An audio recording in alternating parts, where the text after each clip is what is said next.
That was during Tuesday. On Thursday, and if I get my days wrong, I apologize. Luckily we don't have to use the days with it, but we had an amazing sighting of, no, I need to check this, sorry. We had Thursday were the Mapojos. We're going to get to them just now because that was very exciting. On Tuesday, that's it, we had two sightings that really were quite special, both on the afternoon drive. The first one started actually just around sunset when we drove through literally a cloud of dust and could clearly smell buffalo and could smell the dust, and from the wind direction followed that, literally followed the cloud of dust all the way to Buffelshoek Dam and got there just after the big herd of buffalo, that same herd that we've been seeing sporadically over the last couple of, sorry Alex, but smoke's just getting in my face, that same herd we've been seeing over the last couple of weeks. And we watched them in infrared, lots of nice interaction, little calf and mothers, and just numbers of them, 400 or 500 buffalo at least.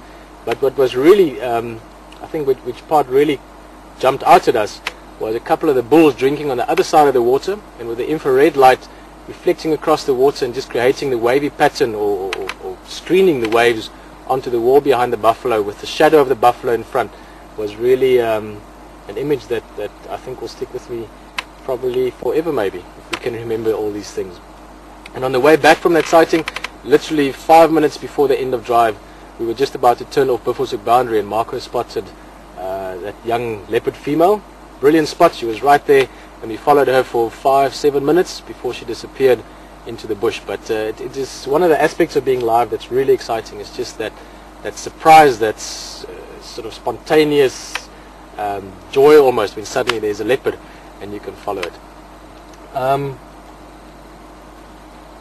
thinking of a few other things I was thinking of earlier, but maybe not yet.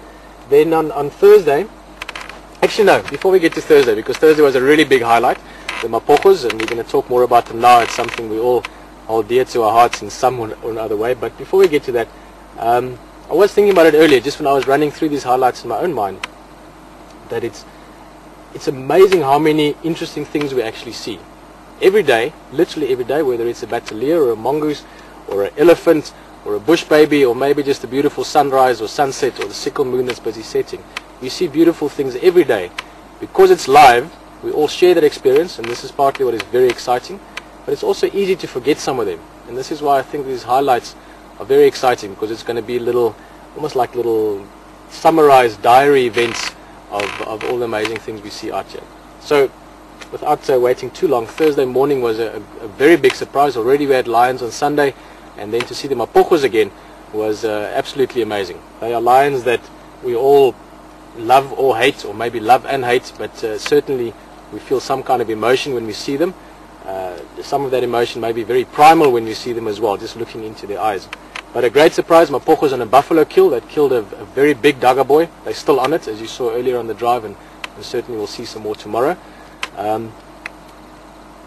Just absolutely amazing. Big buffalo, the way, the place it was in, the setting of it, I really enjoyed. We almost had these tree caves, lots of guarri bush and spike thorn, and you had these sort of cavities and caverns under the leaves with these lions in there. And we had great eye contact from three of them, as we tend to get with the Mapojos, just reminding us that they're not just any lions from around any block. They certainly are a force to be reckoned with by many things, and certainly are lions that I think we will over the next few years still come to love and appreciate, and if not love, certainly respect quite a lot. The Mapojos have been a whole bunch of things happening, even though this will only be part of next week's highlights, but that hyena they killed, for instance, you saw that tonight, and just showing us again that they are not little lions just walking around. They're a serious force to be reckoned with. So the Mapojos, great sighting, and if I say the word Mapojos one more time, I'm going to be repeating myself way too many times.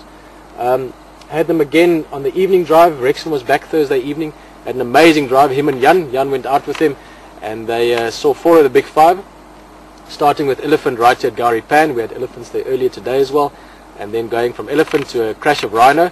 Always nice to see numbers of them together, just the size and bulk of these animals.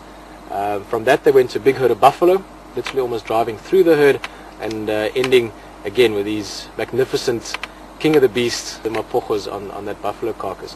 This morning again, lots of predators around, Mapojos still around, and also very, very exciting hyena interaction that unfortunately I missed. I was sleeping, but Rexon and them seeing fantastic hyena close to the northern boundary, most likely from a carcass they'd scavenged from a leopard, which was also seen briefly in the distance. So it's been a great week, lots of things happening. Difficult to say. I mean, everything from lions to buffalo to some smaller things, and also a whole bunch of highlights behind the scenes that Marcus shared with you earlier. And I think that's about it for now. We're going to sit around the fire a bit more. As soon as we say goodbye, the other guys are going to come sit. We're actually going to braai something on here as well, and we'll see. Maybe we do this fire thing a little bit more, and yeah, it's a bit strange. Different space to be talking to wherever you might be, but certainly enjoying it. And this is one of my favorite places. In the bush, when you're on a game drive, looking for exciting animals and just the general beauty of nature, that is something that is very special. To come back and maybe reminisce about it a little bit, talk a little bit, maybe share a few ideas and laughs around the fire is something that is a very special aspect of being in the bush, of being in Africa as well. And maybe we'll share some more of that over the next while. But for now, I'm going to say good night. I hope I remembered everything. If I didn't, you guys were there, you saw it with us, you know what was great. Put it in there, show us again. I look forward to seeing lots of beautiful videos from as many of you that want next week. And I'm going to say good night. Rex and Jan is standing here, Alex behind the camera, Marco in the live control center, and my name is Pieter. All of us from Wild Earth, thank you very much for joining us. Thank you for being part of this process. We're all learning, and it's going to be a lot of fun like everything else. And before I say too much, go on. Good night, bye bye, see you in a while. Cheers.